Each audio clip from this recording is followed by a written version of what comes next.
Hello, this is the second part of a podcast interview with Professor Magnus Henrekson, one of Sweden's leading economists. He's visiting Prague this week to give a keynote address at the Winnear Conference at the Prague University of Economics and Business. In the first episode, which you can listen to as well on the same platform, we covered two central topics if one wants to understand a dynamic market economy: entrepreneurship and innovation.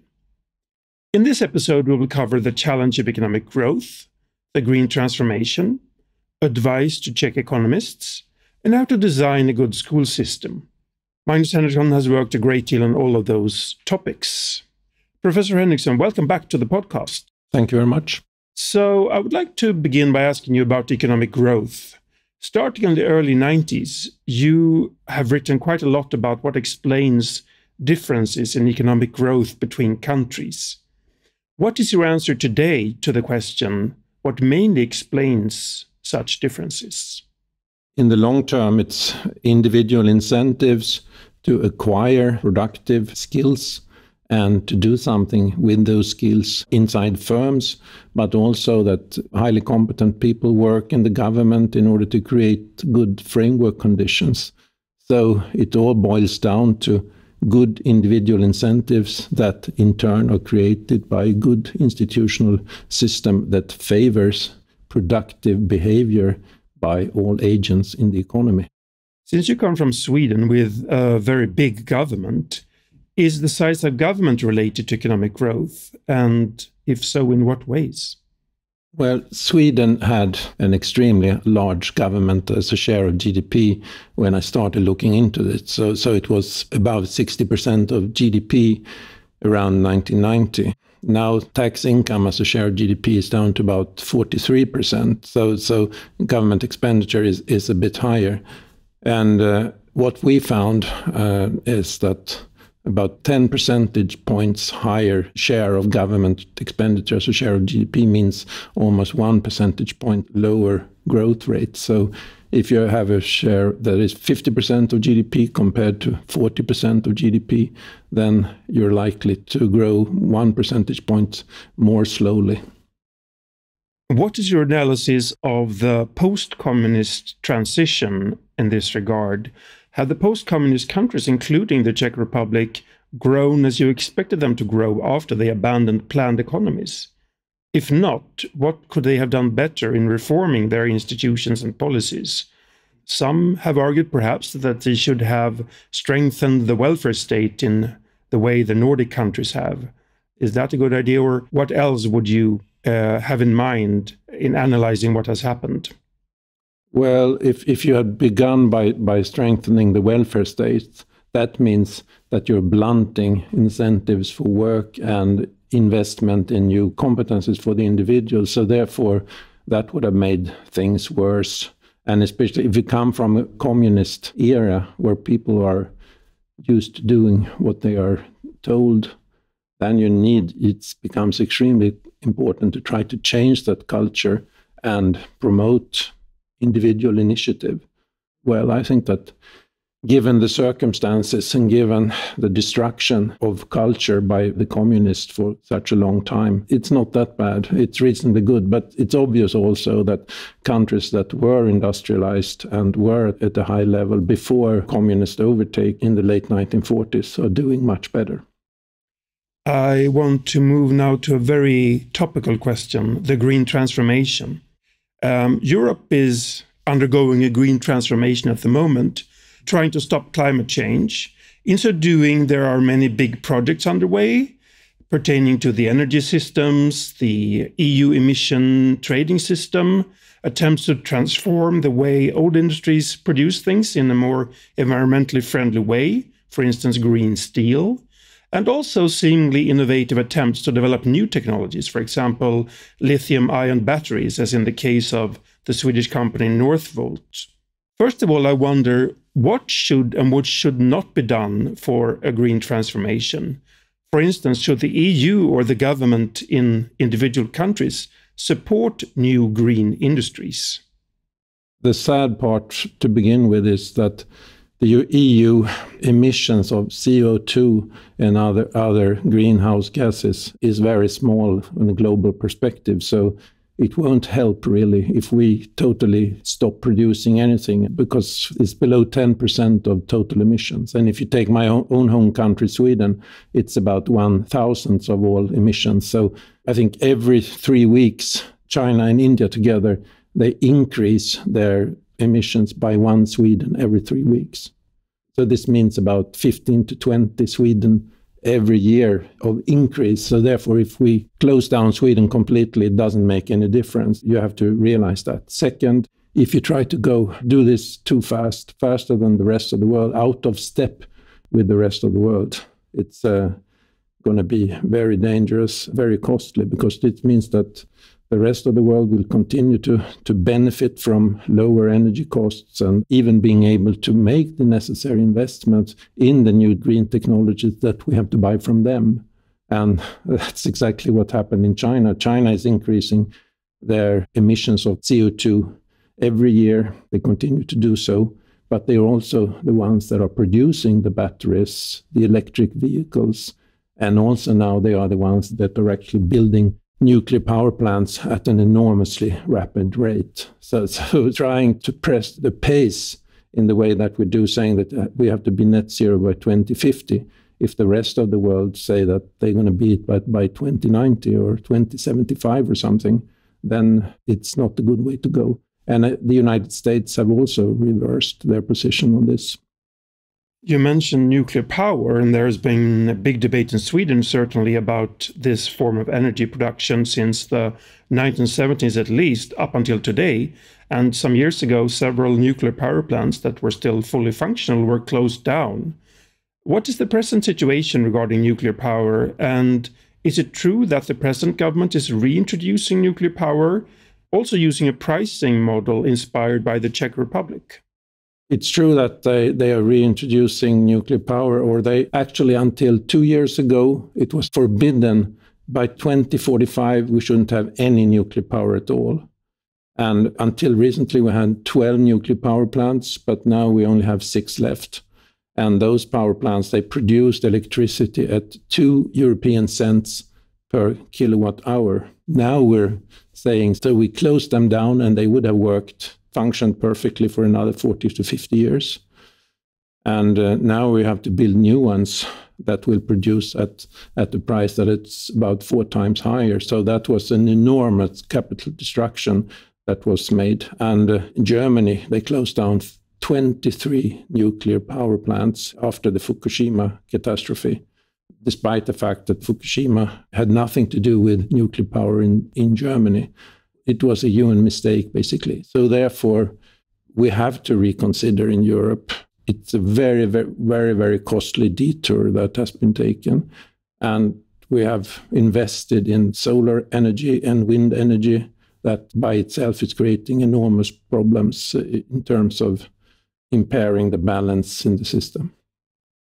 But some economists argue that nuclear power is too expensive and that it cannot emerge on a free market. You're usually quite positive towards free markets. What is your view of that argument? Are alternatives that you mentioned, like wind power, more market-friendly? No, I mean, wind power, the problem with that is that in order to intermittently getting 25 kilowatt hours, you'll have to install a capacity of 100. And for solar, if you install 100, you get 10 at the most. So therefore, you have to install this enormous capacity. But then when there's wind all over Europe, you get too much electricity. But then when there is no wind, you get nothing. So this means you still have to have coal-powered plants, oil-powered plants, hydropower plants, and so on, that cannot be used continuously, that they have to be standby. And then you have to pay companies for them to be standby, and maybe you only use them 25% of the time. And in total, electricity becomes extremely expensive for users. Now I want to ask you for some advice for Czech economics and Czech economists. Because the social sciences were basically destroyed under communism, the starting point for academic economics in the early 90s was dire in this country after democracy and market economy were introduced. However, in recent years, Czech economics has developed quite strongly, especially at certain universities and institutes in Prague and Brno.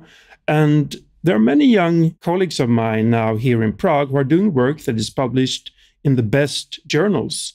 So my first question is, what should Czech economists aim for going forward? Is it to publish in the top 5 or top 10 journals? Or do you see some other strategy that is more advisable? I would say that, of course, you should publish internationally, but the majority should look for problems in the domestic economy and do really good work on that. And every now and then, some of it will be so good that it will actually be good enough for the extreme top journals. If not, then there are so many good journals out there, and then you shouldn't be obsessed with publishing in a particular journal. You should really think about the topic and find topics that are of high social value here and do as well as you can. And of course, publish in English. But in addition to that, reports for the government, for the business sector and so on. So your research result actually permeates the Czech society. Yeah, you have warned against Swedish economists writing too little in Swedish. Is that warning relevant for Czech economists as well? Or could it be that because Czech economics was more isolated under communism and perhaps in the early years after it, that for them it's more important to actually write in English and connect internationally to transform the whole discipline? I haven't said that Swedish economists shouldn't write in English. Your research results should, of course, be written in English and communicated to the international research community. What I'm saying is that you should also communicate in Swedish for the government, for the population at large, actually reach out with your results, and so they actually influence policy and society.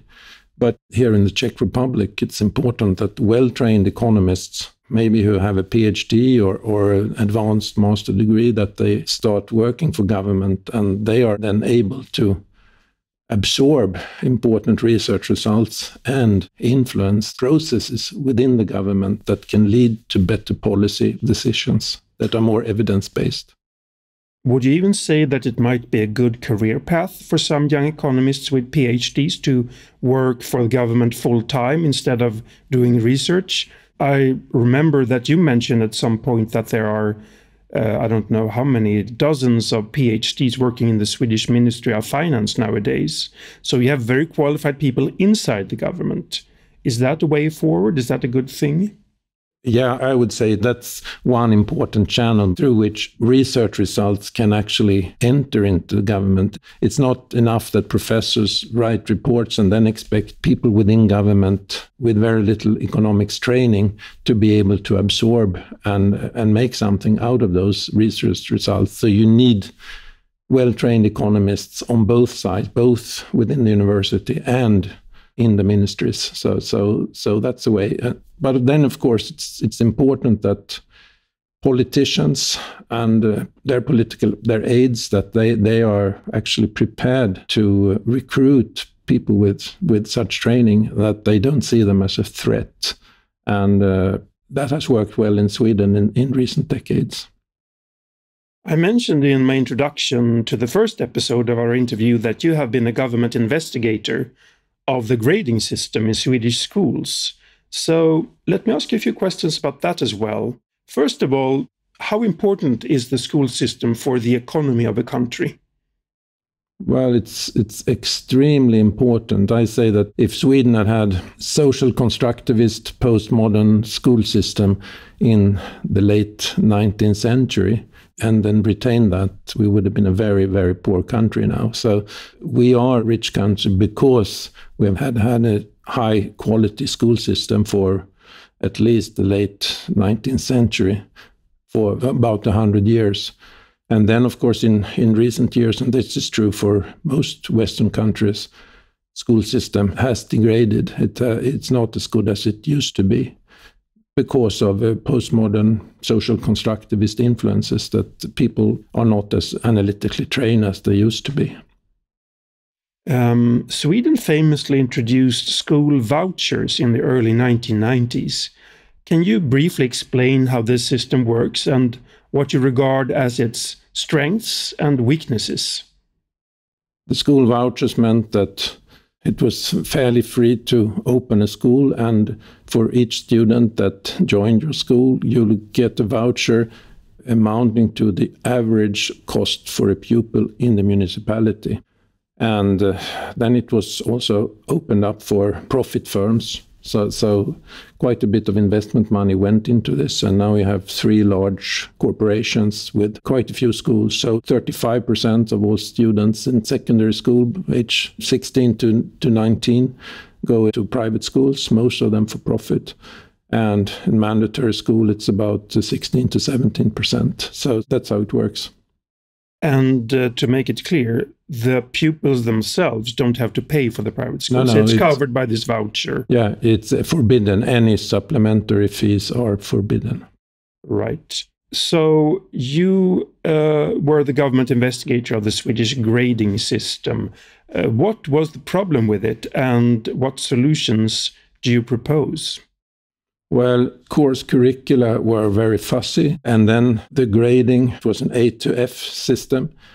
It was unclear, so there was no externally valid anchor. So you got first grade inflation. So if you graduated from high school 5 years ago, your merit grading was not competitive because you didn't have inflation.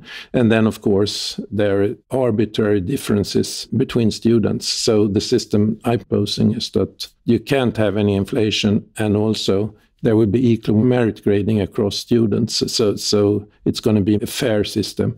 And given that we're also reforming course curricula, making them much more concrete and having a clear progression within each topic, it will change incentives totally for schools and for pupils. So therefore, it's going to be a fantastic change for the better. Our podcast interview is now coming to an end. I want to thank Professor Magnus Henrekson greatly for agreeing to this interview in 2 parts and for sharing his wisdom with me and you as listeners. Professor Henrekson, are there some final words you would like to leave us with, perhaps your most central advice to the Czech Republic for the future? If you give the right incentives for people to acquire productive knowledge, and for people who are entrepreneurial, innovative, to do something with this knowledge and to organize other people in productive ways, then trust that good things will happen, wealth will be created, and what you should do is to create those framework conditions and all the time try to correct the system, making it better. When you see that there is rent-seeking and corruption, clamp down on that, but trust individual incentives. Thank you very much.